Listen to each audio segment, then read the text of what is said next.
Selamat pagi anak-anak semuanya. Bagaimana kabar kalian hari ini? Semoga dalam keadaan sehat semuanya ya. Oke, sebelum mulai pembelajaran, silakan berdoa dulu menurut agama dan kepercayaannya masing-masing. Oke, untuk pembelajaran kali ini kita nanti akan belajar mengenai pembelajaran tema 1, subtema 1, PB 4, dan juga pembelajaran matematika. Untuk KD-nya, yang pertama bahasa Indonesia, yaitu mencermati gagasan pokok dan gagasan penjelas. Untuk PPKN, mengidentifikasi persatuan dan kesatuan. Yang ke matematika, yaitu menjelaskan berbagai bentuk pecahan. Oke, untuk tataran atau tingkat dalam bahasa itu terdiri dari huruf, disusun menjadi suku kata, lalu merubah menjadi kata, baru kata dirangkai menjadi kalimat, yang terakhir kalimat disusun menjadi sebuah paragraf. Huruf itu disebut juga dengan abjad atau alfabet. Ada dua jenis huruf. Yang pertama huruf vokal dan yang kedua huruf konsonan. Huruf vokal itu ada A, I, U, E, O, sedangkan huruf konsonannya ada B, C, D, F, dan seterusnya. Sedangkan suku kata adalah gabungan dari konsonan dan vokal yang membentuk kesatuan bunyi. Contohnya BA dibaca ba, CA dibaca ca, jadinya baca. Jadi baca itu terdiri dari dua suku kata, ba dan ca. Yang ketiga, ada kata. Kata itu adalah gabungan beberapa huruf atau suku kata yang jika digabung itu harus mempunyai makna atau arti. Contoh di sini ada huruf PSK, A. Jika kita rangkai menjadi kata paksa atau kapas, itu bisa disebut dengan sebuah kata karena ada artinya. Namun jika disusunnya menjadi kasap, itu bukanlah sebuah kata karena kasap tidak memiliki arti. Yang keempat, ada kalimat. Kalimat merupakan susunan beberapa kata yang mempunyai arti atau makna. Biasanya diawali huruf kapital dan diakhiri dengan sebuah tanda baca. Contohnya, aku membaca buku. Yang nomor 3 ya, contoh yang benar. Karena ada huruf kapitalnya dan juga tanda baca, diakhiri tanda baca titik, serta ada arti yang jelas. Aku membaca buku. Yang kelima ada paragraf. Paragraf merupakan gabungan atau susunan dari beberapa kalimat yang terdiri dari satu kalimat utama dan beberapa kalimat penjelas. Contohnya seperti yang sudah kita pelajari kemarin. Nah, bisa dibaca sendiri. Tomat mengandung beberapa nutrisi yang bermanfaat bagi kesehatan. Itu kalimat pertama. Itu menjadi kalimat utama, sedangkan kalimat-kalimat berikutnya merupakan kalimat penjelas. Lalu, bagaimana cara menemukan kalimat utama dalam sebuah paragraf? Oke, sebelum kita cari tahu caranya, kita harus tahu dulu pengertian dari kalimat utama.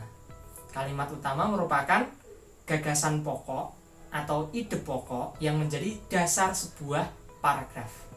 Ciri-cirinya, kalimat tersebut memberitahukan kepada pembaca bahwa inti atau apa yang diperbincangkan dalam paragraf tersebut. Yang kedua, kata dalam kalimat utama biasanya diperjelas atau diulang dalam kalimat penjelas. Sedangkan kalimat penjelas, ciri-cirinya itu berupa rincian atau pengembangan, keterangan, contoh, dan data lain yang bersifat mendukung kalimat utama. Contohnya, tomat mengandung beberapa nutrisi yang bermanfaat bagi kesehatan. Vitamin A dalam tomat dapat menyembuhkan penyakit rabun senja. Vitamin C yang terkandung dalam tomat dapat menyembuhkan sariawan.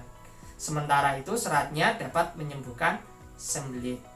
Nah, kalimat utama dari paragraf tersebut adalah di kalimat pertama, Kalimat pertama yaitu tomat mengandung beberapa nutrisi yang bermanfaat bagi kesehatan. Karena kalimat tersebut yang diperbincangkan dalam paragraf tersebut. Sedangkan kalimat-kalimat yang lain itu hanya menjelaskan dari kalimat pertama tadi, yaitu yang tomat mengandung beberapa nutrisi yang penting bagi kesehatan.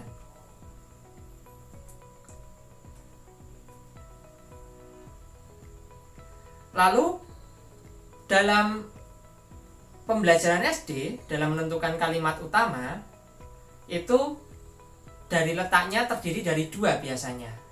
Masih belajar tentang deduktif dan induktif. Ada yang ditempatkan di tengah, tapi kalau di SD masih belum atau jarang digunakan.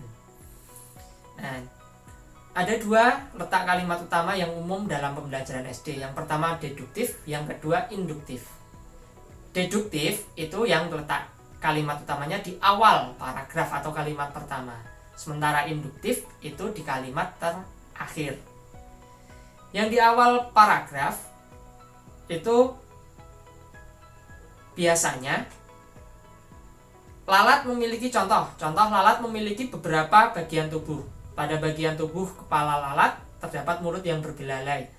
Kakinya yang berjumlah 3 pasang terletak di bagian dada. Sayapnya tipis seperti selaput dan berjumlah 2 pasang. Kalimat utama dari contoh paragraf tersebut adalah di kalimat pertama atau di awal, yaitu lalat memiliki beberapa bagian tubuh. Nah, baru kalimat-kalimat berikutnya itu menjelaskan tentang bagian-bagian tubuh dari lalat. Sedangkan yang akhir paragraf atau induktif, ciri utamanya, ciri kalimat utama yang terletak di akhir itu diawali dengan kata-kata memang, jadi, itulah, oleh karena itu, yang sifatnya kata tersebut adalah sebagai sebuah kesimpulan. Contohnya, piket kelas menciptakan kelas yang bersih dan nyaman. Piket kelas memupuk kerjasama dan tanggung jawab siswa. Piket kelas juga melatih kejujuran siswa. Itulah beberapa manfaat yang didapat dari piket. Dalam paragraf tersebut, kalimat utamanya terletak di akhir, yaitu di kata itulah, kalimat itulah beberapa manfaat yang diperoleh dari piket. Nah, di kalimat utama tersebut diawali dengan kata itulah. Nah, jadi cirinya jelas ya, ada kalimat penyimpulan biasanya. Lalu, bagaimana menemukan ide pokok dalam paragraf? Ide pokok atau gagasan pokok, bisa juga disebut gagasan utama atau pikiran utama, itu terletak atau pengembangan atau ringkasan dari kalimat utama. Jadi gagasan pokok itu tidak lepas dari kalimat utama. Gagasan pokok itu adalah ringkasan dari kalimat utama. Contoh tadi, yang tomat mengandung beberapa nutrisi yang bermanfaat bagi kesehatan, itu kalimat utamanya. Jika kita ubah menjadi gagasan pokok, bisa kita ringkas jadi beberapa manfaat tomat atau manfaat tomat bagi kesehatan. Jadi bisa diringkas tapi tidak lepas dari kalimat utama. Sedangkan sisa kalimat yang lain atau kalimat penjelasnya tadi itu disimpul atau diringkas menjadi sebuah gagasan pendukung atau gagasan penjelas.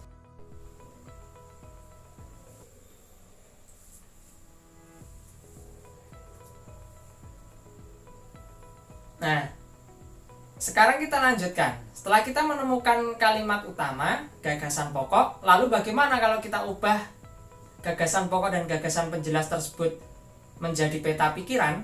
Nah, dari contoh tomat tadi misalkan, di situ gagasan pokok dalam peta pikiran biasanya terletak di tengah atau sebagai struktur utama dari sebuah gagasan pokok, itu letaknya biasanya di tengah.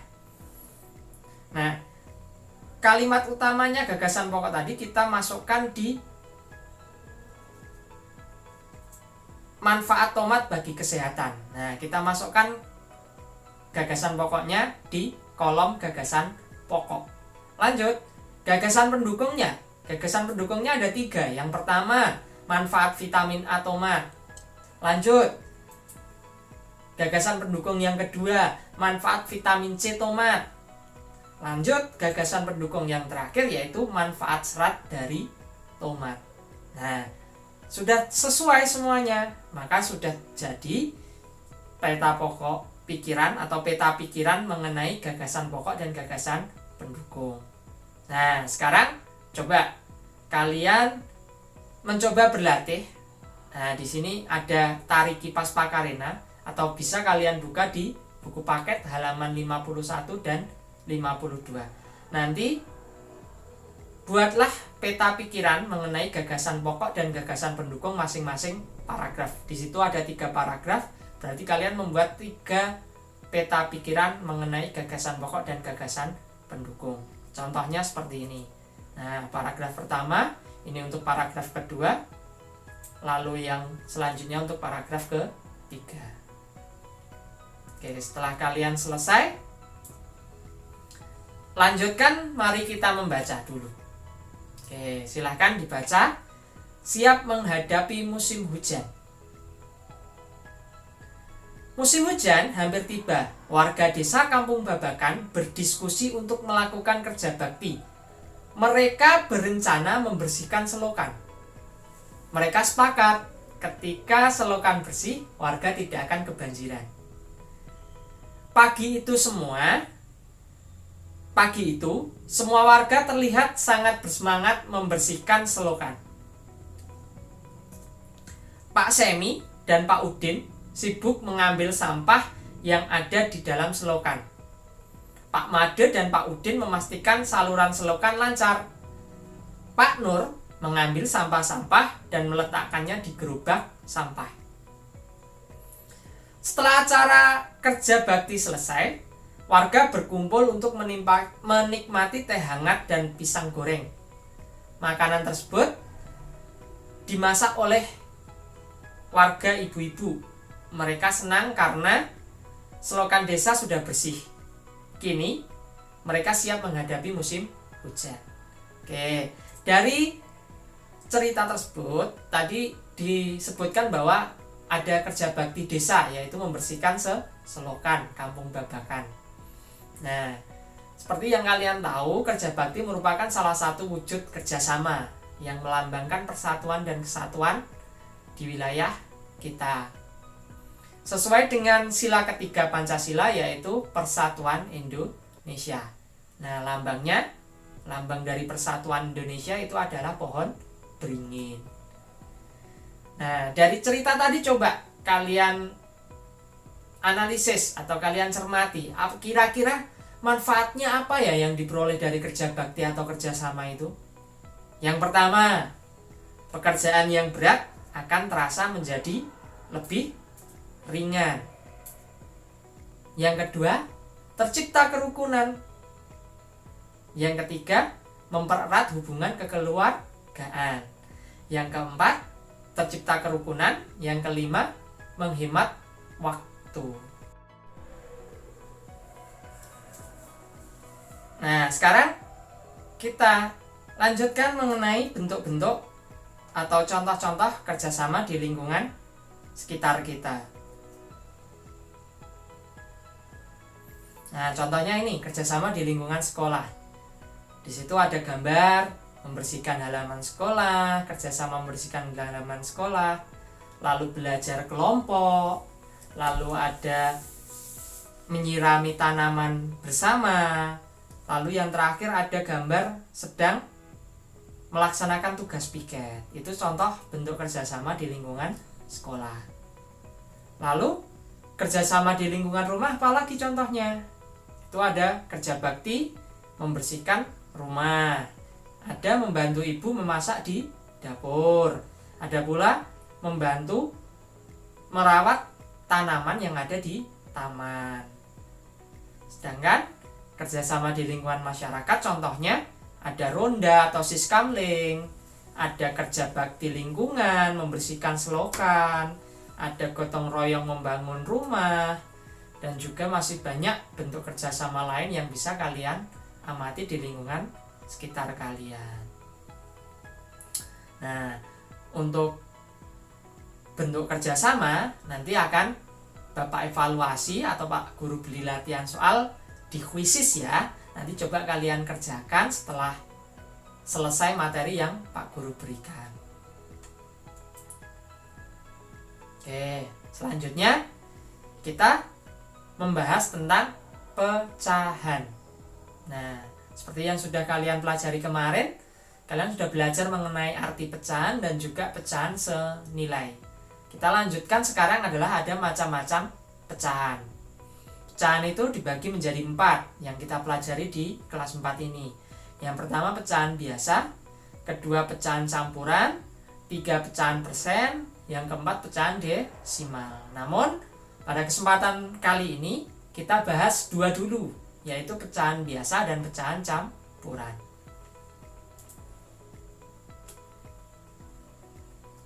Oke, yang pertama pecahan biasa. Coba kita bernalar dulu. Bentuk pecahan yang telah dipelajari sebelumnya merupakan pecahan biasa. Pecahan biasa merupakan pecahan yang hanya terdiri dari pembilang dan penyebut. Nah, contohnya di situ ada 1/2, 3/4, 5/6, dan seterusnya. Pecahan biasa dibagi 2. Ada pecahan murni, ada pecahan tidak murni. Yang pecahan murni ciri-cirinya pembilang itu lebih kecil dari penyebutnya, atau yang atas itu lebih kecil nilainya daripada yang ada di bawah. Sedangkan kebalikannya, pecahan tidak murni itu yang pembilangnya lebih besar daripada penyebutnya. Contoh yang A, 7/5. Mengapa dikatakan tidak murni? Karena ya pembilangnya lebih besar daripada penyebutnya. 10/21. Maaf, 10/21. Mengapa dikatakan pecahan murni? Karena pembilangnya lebih kecil dari penyebutnya. 21/11. Murni atau bukan? Ya, tidak murni karena pecahan tersebut pembilangnya lebih besar daripada penyebutnya, dan seterusnya. Jadi pecahan biasa itu hanya ada pembilang dan penyebut. Nah, kita lanjutkan ke pecahan campuran. Kalian tadi sudah belajar mengenai pecahan murni dan tidak murni. Nah, pecahan campuran itu adalah merupakan bentuk penyederhanaan dari pecahan biasa yang memiliki pembilang yang nilainya lebih besar daripada penyebutnya, atau dapat dikatakan penyederhanaan dari pecahan tidak murni. Itu bisa jadi pecahan campuran. Nah, contohnya di sini ada pecahan 1/2. Jadi bacanya 1/2. Ada angka 1, satunya ada sebagai bilangan bulat atau cacah, ada yang 1 sebagai pembilang, dan yang angka 2 sebagai penyebut. Nah, untuk mengubah pecahan biasa menjadi pecahan campuran atau sebaliknya, kalian bisa saksikan video penjelasan berikut ini. Untuk mengubah pecahan campuran menjadi pecahan biasa, yang perlu kita ketahui adalah letaknya dulu, posisinya. Yang pertama tadi ada 1/2. Nah, dari komposisi bilangan tersebut, 1 yang paling depan ini, yang paling besar, disebut dengan bilangan bulat atau bilangan cacah. Sedangkan ini yang angka 1 kecil di atas itu namanya pembilang. Sedangkan angka 2 yang ada di paling bawah, yang kecil, itu disebut dengan penyebut. Untuk mengubah pecahan campuran menjadi pecahan biasa, rumus yang digunakan adalah bilangan bulat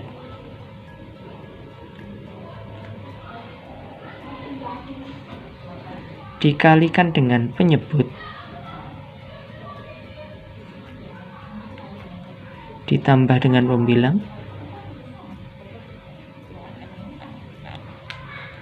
per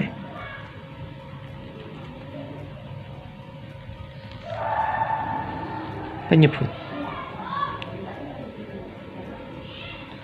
Nah, dari rumus tersebut berarti tinggal kita masukkan saja angkanya. Bilangan bulat tadi di situ angka 1 yang paling besar, kita kalikan dengan angka yang bawah, angka 2. Nah, jadi urutannya ini yang bilangan besar dikalikan dengan bilangan yang paling bawah, lalu ditambahkan dengan bilangan paling atas per bilangan yang bawah.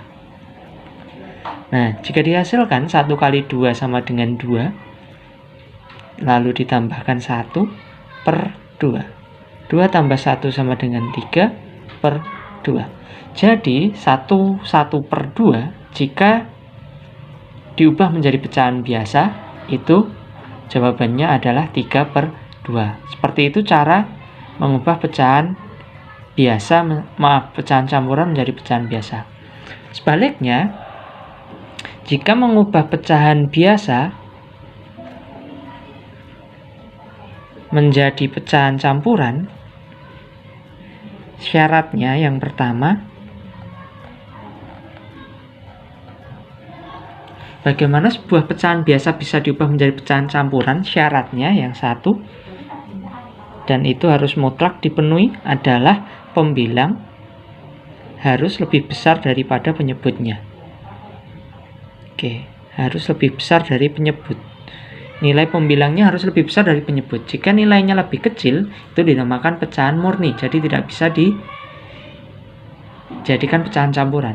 Yang bisa dijadikan pecahan campuran adalah pembilangnya itu lebih besar daripada penyebut. Contoh, di sini misalkan kita ada 8 per 5. Nah, pembilangnya yang paling atas itu angka 8 lebih besar daripada angka 5, maka dia bisa diubah menjadi pecahan campuran. Bagaimana cara mengubahnya? Cara mengubahnya yaitu rumusnya adalah pembilang dibagi dengan penyebut. Oke, jadi di sini yang atas, angka di atas itu dibagi langsung dengan angka yang di bawah, pembilang bagi penyebut. Pak, tidak bisa itu, Pak. Nah, di situ kalian harus bisa mencari angka yang mendekati atau nilai yang mendekati dari angka tersebut. Misal 8 bagi 5. 8 bagi 5 itu yang mendekati berapa? 8 bagi 5 yang paling mendekati berapa? Apakah 2? 8 bagi 5? Oh tidak, ternyata 1. Yang mendekati adalah 8 bagi 5 itu hasilnya 1. Sedangkan sisanya yaitu 3. Nah, setelah kalian mendapatkan hasil dan juga sisa bilangan, maka itu kita ubah menjadi pecahan campuran. Yang angka 1 ini adalah struktur untuk bilangan bulatnya. Jadi yang hasil di atas itu sebagai bilangan bulat yang paling besar, 1. Sedangkan sisa yang paling bawah ini dinaikkan, dia akan menjadi pembilang. Jadi sisanya 3, dia selalu sini, dia jadi pembilang. Nah, lalu terakhir pembaginya ini, yang untuk membagi itu dijadikan penyebut. Jadi seperti itu urutannya. Jadi dibagi pembilang dan penyebutnya. Hasilnya yang paling mendekati dicari, hasilnya itu menjadi bilangan bulatnya. Sisa dari pengurangan tadi, pembagian tadi, sisanya itu menjadi pembilang, sedangkan pembaginya akan menjadi penyebut. Begitulah cara mengubah pecahan biasa menjadi pecahan campuran. Jika masih ada yang menemui kesulitan, silahkan nanti bertanya via WA pribadi. Nah, itu tadi penjelasan mengenai materi pada hari ini. Semoga anak-anak semuanya bisa paham, bisa mengerti apa yang Pak Guru jelaskan. Terima kasih sudah menyimak video ini. Jangan lupa subscribe, like, dan komen ya. Good job anak-anak, tetap semangat belajar. Anak-anak kelas 4, hebat!